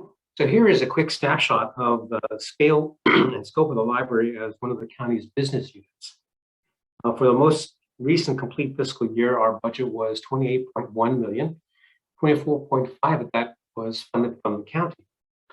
Now, for me, the big takeaway is the per capita spending that the county and the places in the library. And that runs about $47.75 per capita. So for just under $4 per person per month, Arundel County residents can enjoy access to over 750,000 books, DVDs, audiobooks on CD.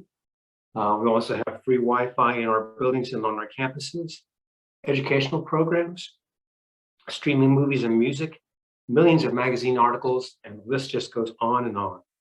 And it's a safe place just to hang out on a Saturday afternoon. It's a pretty good bargain in my book. We operate 16 libraries throughout the county. 14 of them are county owned. We do have 2 libraries in leased spaces. The map here on the right-hand side shows the county, and the individual census block groups are color-coded, color-shaded. The denser the population is in the particular area, the darker the shading is. So it shows that our libraries are fairly well distributed and in population centers where the population density is fairly high. So overall we're in pretty good shape facility location wise. Our buildings are where they need to be, with just one exception. That Region 3 is a little underserved, but we do have a planned expansion in that area in the capital improvement plan for FY28.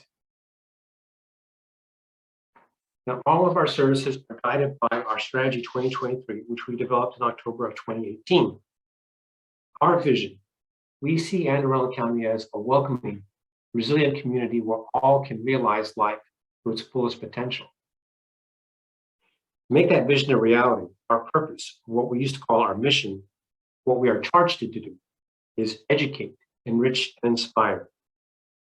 And the current strategy calls us to asks us to focus on these 5 areas. Now, we, by which I mean library leadership and staff at all levels, we've been really grateful and happy to work through with and under this new strategy model, because these focus areas are actually interrelated. They're not siloed efforts like they were in older strategic plans. For example, the focus on better access, tailored services, and effective partnerships was instrumental in our rapid creative approach to service during the pandemic. Libraries became distribution points for test kits and masks. To date, we've distributed over 126,000 test kits and over 160,000 masks. We also partnered with county health and other agencies to provide vaccine clinics at 14 of our libraries. Here you see 2 of the clinics at Brooklyn Park and at Annapolis. And through our philanthropic partners, we expanded our Wi-Fi hotspot kits, providing internet access to bridge the still persistent digital divide. Now, we don't do it all, but we do connect it all. And here in the lower right, you see last July's ribbon cutting for the community pantry at Discoveries, our outlet in Westfield, Annapolis Mall. We collect donations of diapers, baby wipes, and other hygiene items to distribute to families. Families don't need to show need, and it gives us the opportunity to cross-promote library services. We have a plethora of partner groups that help us with this, including Westfield Annapolis, Leadership Anne Arundel, the Junior League of Annapolis, PTA of Nantucket Elementary School, Moms for Mental Health, Crossover Church in Odenton, bilingual facilities from AACPS, the Chrysalis House Women's Recovery Shelter, Lighthouse Shelter, My Brother's Pantry on Broadneck Peninsula, Kate Spade Outlet in Queenstown, Holy Family Catholic Church in Davidsonville, and the Annapolis Family Support Center. So as you can see, we have really made a lot of connections with our neighborhood and with our partners in our community. All of this work demonstrates the vital and irreplaceable roles of libraries as social infrastructure. This is an idea articulated by Eric Kleinenberg, a sociologist at NYU, in his book, Palaces of the People. But this isn't the idea of a social safety net in the European sense, but a unique framing of the need for common, non-commercial spaces that encourage and support community bonding. At its core, people need a place to be with each other, a place to make friends and neighbors, to create the channels and structures that create the connective tissue for a resilient, vital, safe, and future-proof community. The library is all this plus more.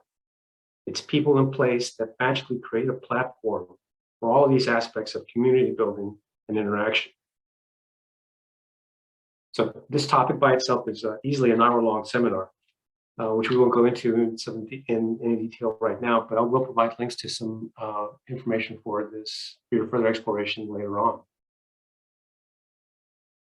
There are 4 libraries serving Region 7. They are the Discoveries Library at Westfield Annapolis Mall, the brand new Bush Annapolis Library, Eastport Annapolis, and Edgewater. The Edgewater Library serves. So on this map, you see what we call the service areas for these particular libraries. And the service areas are self-selected. Again, they're based on census block groups. And they show where people in a particular area, which library that people that live in a particular area prefer to use. And a certain theme comes together that obviously the closer you are to a particular library, the more you're prone to use that library. And demonstrates here how well Region 7 is served by these libraries. Edgewater here serves this little neck here, and this little part just on the other side of the bridge. Annapolis, the center part of Region 7. Discoveries does have a service area. It's this little tongue that extends into Region 6 as well, and Eastport, Annapolis neck down on the peninsula. Now, our library's facilities master plan and Arundel 2040 call for, set a goal of having 0.5 square feet of library space per capita throughout the county and in each region. And as you can see, Region 7 again is very well served. Overall, we have 0.62 square feet per capita throughout the region. What's also kind of significant about Region 7 is that we also have two newest libraries in the region, in the library system in Region 7, Discoveries of Annapolis. And all of them have been graded fair to excellent in the most recent facilities master plan. We have done a little bit of the facilities master plan dates from 2017. So these assessments are a few years old. Since then, we have provided some infrastructure work both at Eastport, Annapolis, and at Edgewater, replacing roofs and some HVAC and some infrastructure components. So we fully expect the next facilities master plan, which we are undertaking in the new FY, to upgrade those assessments. And just to give you a couple of nice little shots here, the Annapolis Library, significant. It's the county's first LEED Gold building. So we're very happy, very proud of that accomplishment. And again, the Discoveries, our library in Westville, Annapolis, demonstrates our ability and our flexibility to locate these libraries in commercial spaces and spaces that may be seen to be under redevelopment, and also it also demonstrates that our comfort with not having to be locked into the build by own model, that we are available and flexible to move into commercial spaces and provide these services where people need it. So our full text of our strategy plans and reports are at this link. And also, if you want to do a deep dive into the concept of library as social infrastructure, there's an excellent podcast from 99% Invisible, and the link is there, and also a link to a seminar from the Harvard Graduate School of Design. So with that, I'll stop sharing and I'll answer any questions the committee may have. Rudy, thank you so much. Real, again, great information. I'm going to check our chat and see what we've got here from our friends. So here's a good one. How many people use the library? Well, I think that the service area showed a pretty good number, but I'll let you answer. Well, right now we have 310,000 card holders throughout the county. So our market penetration is pretty good. And our circulation has come back up to pre-pandemic levels. So right now we're at FY to date, we're at 3.8 million items that we've circulated so far, which compares very favorably with our FY19 number. So those two, that level of work of use of the library is coming back up to where it used to be.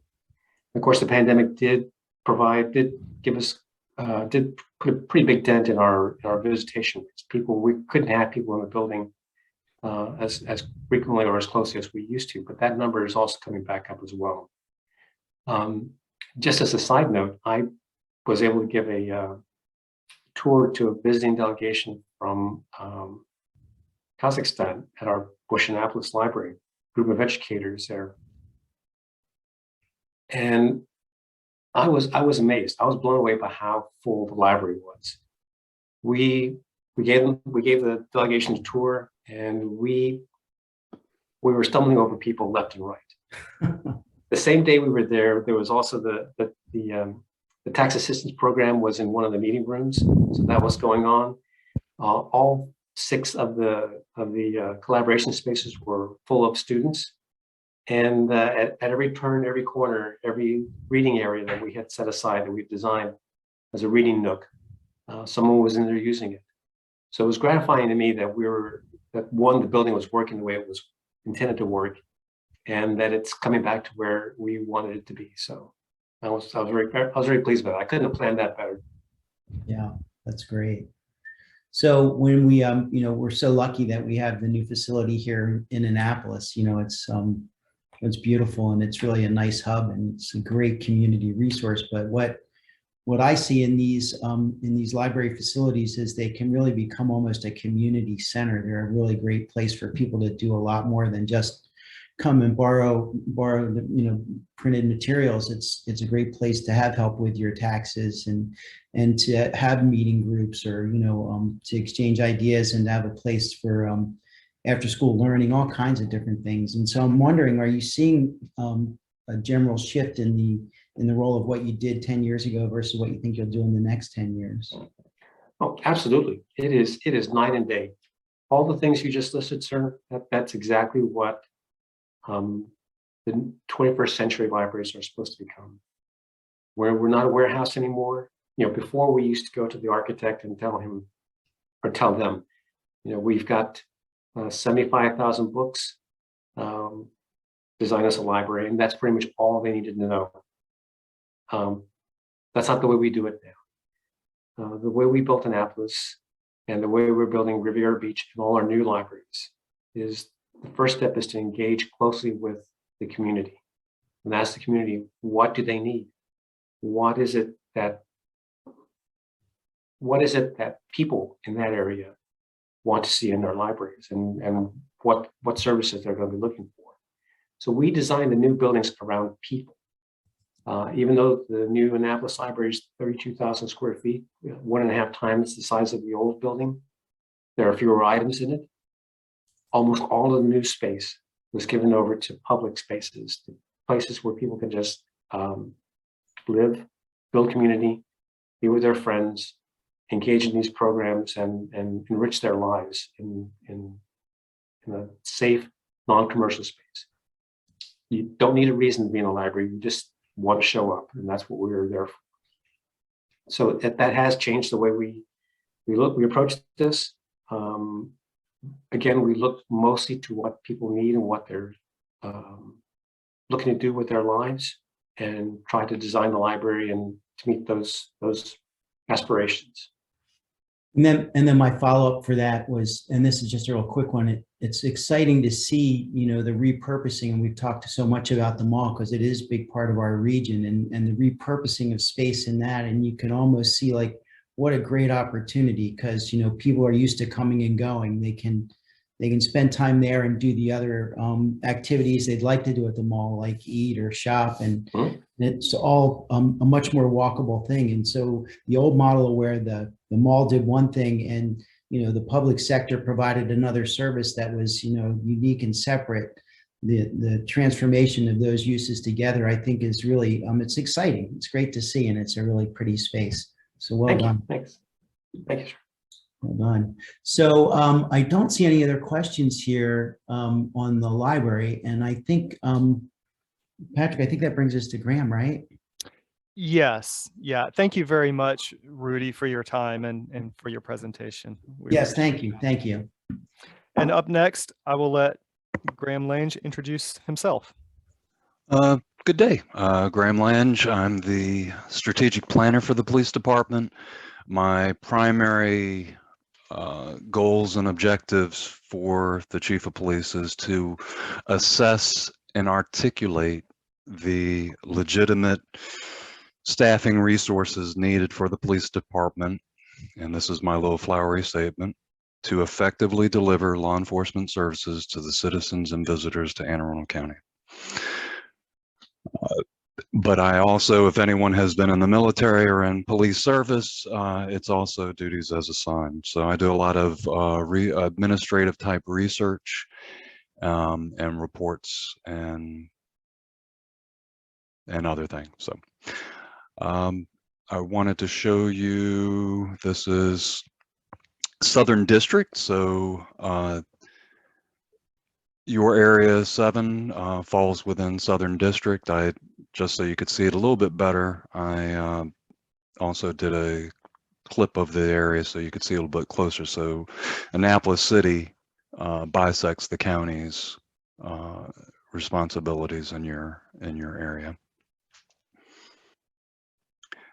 Speaking to the goals of healthy communities, just try to put a little bit of informational tidbits in here related to traffic stops and collision investigations.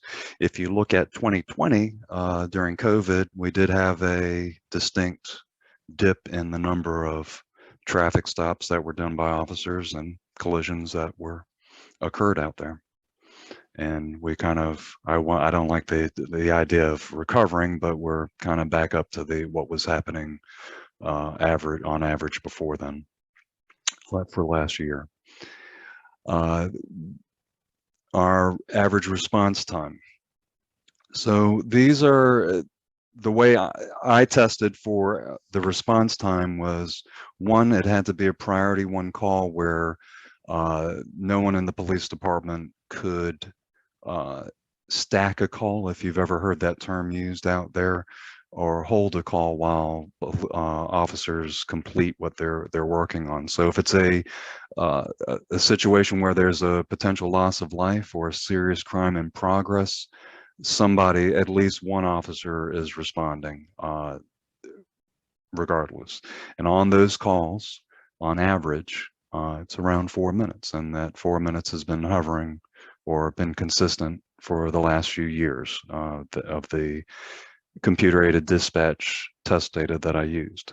And if you look to the right, that sampling on the right for the responses, the number of responses that qualified for it. So the test was, once the dispatcher says, "Ma'am, sir, the officer's on the way," till the time the first officer arrives on the scene. That's how that average time was calculated. Staffing. So just categorically go down the line here. Right now for fiscal year 22, we're currently authorized 782 sworn positions for the police department. I'm interested in hearing the county executive's budget proposal for fiscal year 23 tomorrow. Wait, is it tomorrow? I'm losing my sense of days. On Thursday, to see where we're at, but we need a significant amount of sworn positions in excess of what we're currently authorized. I categorically went unit to unit to unit to find out what they need. If anyone I had a conversation with said that they would like to have, I stopped them right away and told them that we can't, we need legitimate needs. We can't have what you would like to have, because we're talking about tax dollars and funding being allocated to other departments within county government. Moving on, not operational positions. So due to the nature of the job, if it's kind of simply understood, if an officer is injured in the line of duty and is not able for medical reasons to perform their sworn law enforcement duties, they are not operational. They're not able to do police work.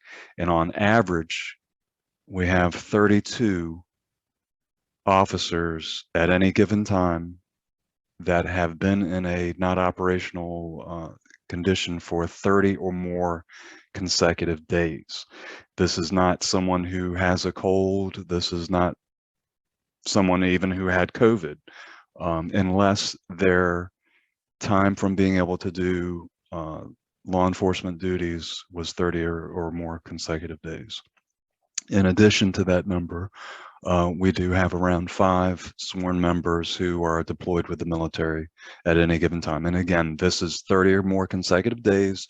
If we have any reservists and they do their weekend drill, this is not included. If they do their, when they do their annual 2-year deployment for the year, this is not included in this figure. On average, since 2013, we have 52 resignation or retirements. And that has been pretty much consistent. As of right now, today, from the beginning of the fiscal year, July 1st, 2021, we're around 40, but it's likely to be very close to this 52. So when you subtract what, if you add these additional needs on top of the operational needs, and you subtract it by what we're authorized, we're about 200 positions short of what we need to be a kind of a whole department. Trying to think. Oop, I forgot what I said last time on that note. Perhaps it'll come to me. So just moving on with a snapshot today. For April 26, 2022, we currently have 776 officers on board. That includes about 20 that are currently in the police academy. 6 sworn vacancies, and then a very interesting note is that right now we have 179 police officers who either have 20 years of service, or we have some police officers who retired from another police department and to come to this department as a lateral officer. If they have 5 years of service at age 50 or older, they're also eligible to retire. So right now, today, we have 179 officers that are eligible to retire with a pension.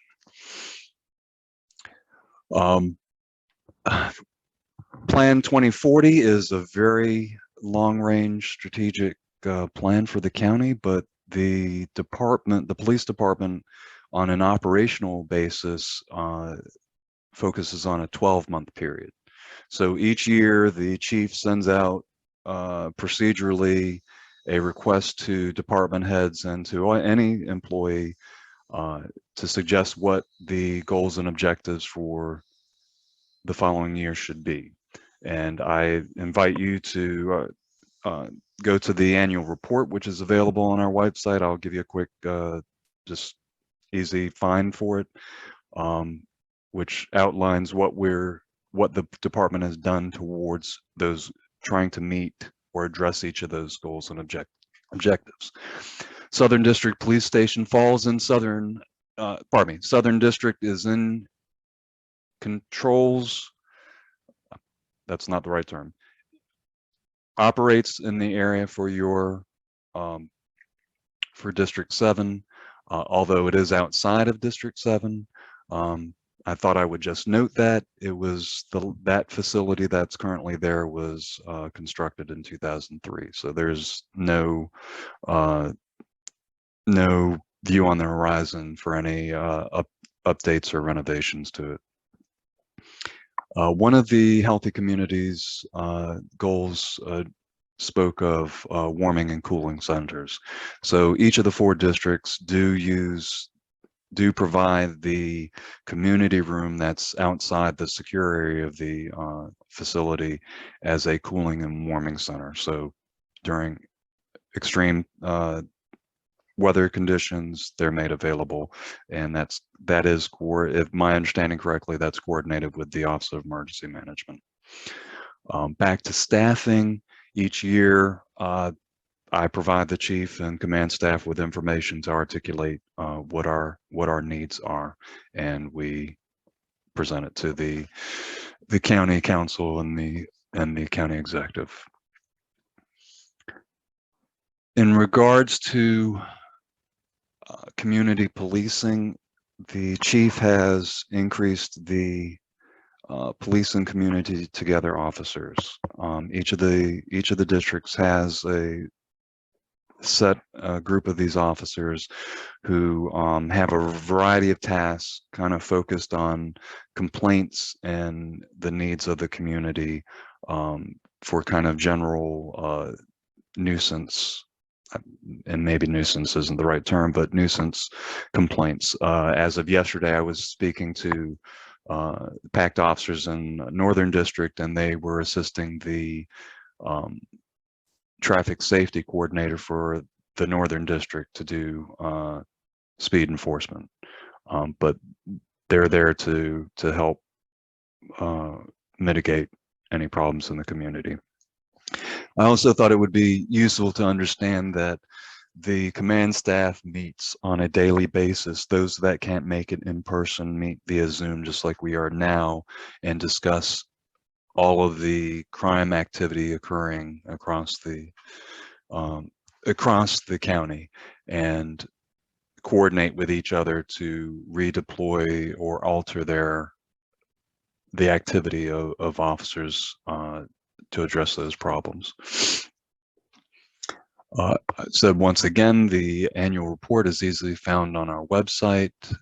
Just real quick, if you just do a quick Google search on Anne Arundel County Police Department and go to it, the annual report is right here on the tab. And then I jumped before I finished showing you, but since I'm here, one of the other things, if you're not familiar, and I'm hopefully many of you are familiar with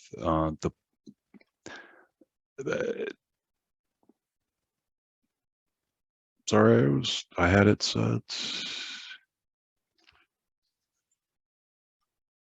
Nope, there they are. The Police and Community Relations Council. So each 4 districts has a council, and they meet periodically. Southern District meets on the 3rd Thursdays of each month, and again, the commander and assistant, the executive officer for the districts, one of them or their representatives are there to answer questions about problems that are in the occurring in the community.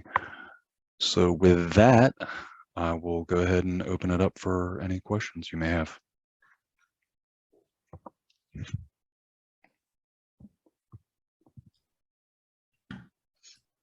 Graham, thank you again for coming and talking to us here. Let's check our list here.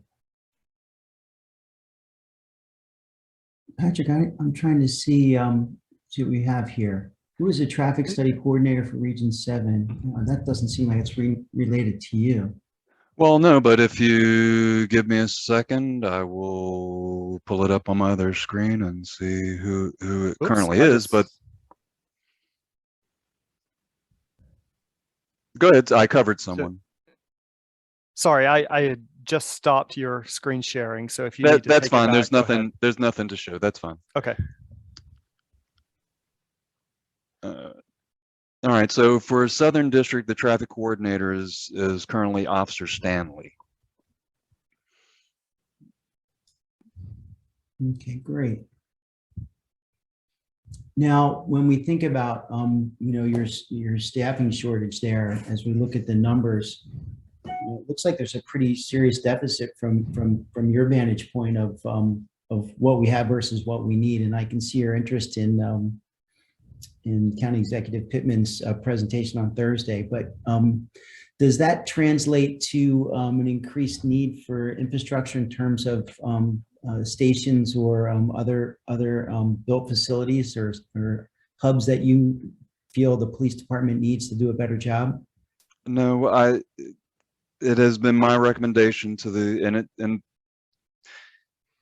Chief Altamari, he was interested in a 5th district to divide the county up into the 5ths instead of 4ths. But my recommendation to him was that we really needed more officers, that the focus should be on the officers, and officers, their office is their vehicle. We still need office space for investigators that do meet, that do have office space in the districts. But in the short term, it's my recommendation that we need to focus on the staffing needs themselves and not the infrastructure needs. Around the department, there's other things not related to Region 7, we're in the process of the crime lab going from it's a temporary facility to be consolidated with the supply and storage unit at the headquarters complex. And between us, fire, and Office of Emergency Management, we're looking to consolidate the dispatchers and call takers for police fire into one organization instead of split twice, if you want to call it that. So I feel I was babbling on, so please, if you can redirect me back to the question. I'm notorious for that. So No, I think you answered it well, Graham. The question was, do we think we need more physical space, and if so, where? And I think your response is pretty clear. The officers' office is their car, their patrol vehicle. So yeah, back 20 years ago, 30 years ago, before now we call them mobile data computers, MDCs. Before then, yeah, we needed to go back to the station. And just a little bit of trivia is I retired from the state police after 25 years. So for me, it was a barrack. And as I'm talking to you all, I have this compulsion to say Maryland State Police, because it's just so I've been so indoctrinated to the state police over my life. So if I ever have a Freudian slip, that's the reason why. But no, so nowadays the police officer's vehicle is their office. And in the last 2 years, we now have Jennifer Road as central booking. So for the majority of arrests, they will go down there to process the rest. We don't need to take the majority of them back to the districts for further interviews and what have you. That does still occur, but the vast majority of police operations doesn't require a facility.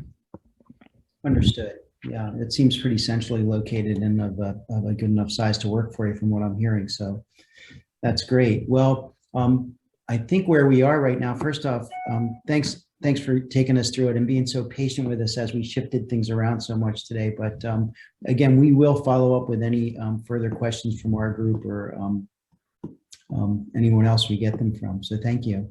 You're welcome. And please, I enjoy doing research, and I consider that my time as the chief of police time. So I'm delegated to do duties and responsibilities on behalf of the chief. So I'm here to do what I can. Great, thank you. Right. So I know we had a couple other questions here, but I'm going to have to shuffle those off to the side because we're beyond our 12 o'clock stop point by just a little bit. I think we did fairly well today. Given the volume of information that was coming at us. Thank you all for hanging in here. I mentioned at the start, I will be sending out a sheet where if there are any additional questions, I want you all to ponder the information that you received and really think about how does this relate to land use in Region 7? What do you see as the needs? What are you hearing? And start to think about if there are any further questions that you have for any of these folks, we can send them to them, but also start to think about how does this need to translate into goals, policies, or strategies for Region 7. And I'll have a place in this sheet where you can start to add some of that stuff in. It'll be messy at this point. It's going to be messy through all of these topical meetings, but it's kind of like a brainstorming session. When we met physically with the CAC during Plan 2040, we had a large flip chart in the corner of the room where people could just like jot down ideas. And so that's sort of what that space is for. Get an idea on there so that we have it and we can come back to it and formulate it into something more formal if it needs to be, or address it later. So look for that after we get off of this call. Any final words, Leo, or anybody? No, I just one thing I'd like to have, Patrick, if we could, when you do the notes, if you could just add the presenter's name there, just so that we can remember each person, because sometimes Will do. that trigger, oh, I had a question for that person. So Yep. we could add that in and make sure it shows up. And we should probably add that on future agendas too, just so I can see it on my Zoom. Good but point. It's always good to be able to see it. And, Yeah. and again, we'll address the follow-up questions through you and Desiree. I think we won't go directly to our presenters. We'll just do it through, and Jessica will help us too, since she was here today. Yeah, we're going to coordinate with the other regions as well. Yeah. No, I think it's great. Lots of good stuff here, and we'll try and go through these follow-up ones as best we can, try and keep them organized. But thank you, the whole committee, and Patrick and Jessica, thanks again for keeping us on target here and moving through it so well. Thank you all very much. You'll have a great day.